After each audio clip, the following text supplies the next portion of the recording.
So let's move forward to the topic 2 of Arduino. So in this topic, we're going to describe different factors that describes Arduino briefly. So the first thing is to understand there are two types of sensors. One is digital sensor and another is analog sensor.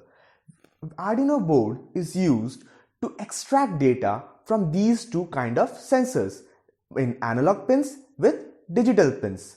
Next we have a microcontroller set in an Arduino board, Atmega 328. We're going to describe Atmega 328 later on in next topic. But Arduino is totally controlled by this microcontroller Atmega 328.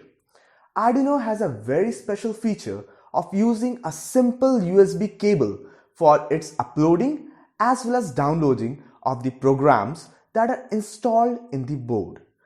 And the C++ what we all know is the basics. We use it as more simpler in Arduino programming. And that's all for the factors. So in the next video, we're gonna learn some other kind of microcontroller including Atmega 328. Thank you.